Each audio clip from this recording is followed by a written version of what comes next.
बहुत बहुत धन्यवाद। आप सब लोग बहुत शॉर्ट नोटिस में यहाँ पर उपस्थित हुए और आज ये एक बहुत गंभीर विषय है। देखा जाए तो कि जैसा कि आप सब जानते हैं, कुछ समय पहले कांग्रेस और बीजेपी, बात ये नहीं है कि कांग्रेस और बीजेपी मुद्दा नहीं है, मुद्दा है जनता, है ना। जनता क्यों मुद्दा है? क्योंकि एक विषय आया भीख, है ना, जो नगर पालिका में जनता ने जिसे विश्वास से आगे बढ़ाया, अध्यक्ष और नेता प्रतिपक्ष, पक्ष और विपक्ष दोनों के बीच में एक शब्द आया कि भीख। 8 महीने पहले भीख दे चुके थे। तो ये भीख क्या है, जनता को पता चलना चाहिए और जनता के सामने ईमानदारी से सामने आना चाहिए, क्योंकि बहुत सारी चीज़ें आती नहीं है, लेकिन अगर चीज़ें सामने आई हैं तो स्पष्ट रूप से सामने आना चाहिए। ये अध्यक्ष जी की भी जिम्मेवारी है और ये नेता प्रतिपक्ष की भी जिम्मेवारी है कि ये भीख क्या है।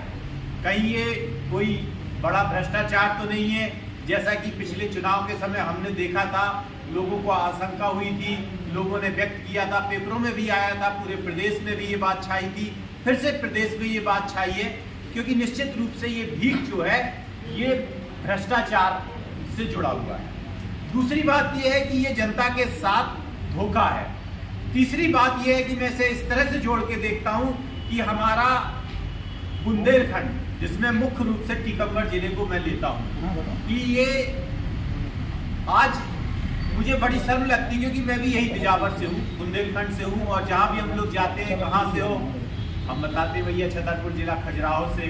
अरे खजुराहो बढ़िया है, कुंडेश्वर है ना, ओरछा मध्य प्रदेश का प्रवेश द्वार है, ये सब अच्छा है। लेकिन फिर बाद में लोग ये कहते हैं अच्छा बुंदेलखंड बीमारू, अच्छा वो बहुत पिछड़ा है, यहाँ से बहुत सारे लेबर हमारे यहाँ पलायन करते हैं, पानी पलायन और कई चीज़ें दंश में यहाँ है, हम लोगों को शर्मिंदा होना पड़ता है ना। जबकि हम यहाँ देखते हैं कि प्रतिभाओं की यहाँ कमी नहीं है ना, प्राकृतिक संसाधनों की कमी नहीं है, प्राकृतिक स्थलों की कमी नहीं है, धार्मिक और पौराणिक स्थलों की कमी नहीं है, प्रतिभाओं की कमी नहीं है, लेकिन फिर भी हमारी सारी श्रम शक्ति, चाहे वो मजदूर हो, चाहे हमारी प्रतिभाएं, बच्चे पढ़ने के लिए बाहर जाते हैं, यहाँ पर एक अच्छा स्कूल नहीं है, एक अस्पताल नहीं है। पूरे बुंदेलखंड की बात करें तो हम ये देखेंगे कि यहाँ अगर सागर संभाग में देखें तो स्वास्थ्य की स्थिति, शिक्षा की स्थिति, रोजगार की स्थिति, कानून लॉ एंड ऑर्डर की स्थिति, सारी चीज़ों की स्थिति दयनीय है। सबसे बड़ी बात यहाँ ये है कि कांग्रेस और भाजपा के बीच में जो खेल है आपस का, जो ये इनका मिल गठजोड़ है, ये दोनों मिलके, आप देखिए इतना भ्रष्टाचार है, लेकिन कांग्रेस का एक व्यक्ति बोलता है, एक व्यक्ति बोलता नहीं, एक आदमी खड़ा नहीं होता, एक विरोध नहीं दिखता। कांग्रेस के सारे लोग पैसे लेके बीजेपी में चले जाते हैं, वहां बीजेपी की सत्ता बन जाती है, बीजेपी से कांग्रेस में खरीद फरोख्त चल पड़ी है ना।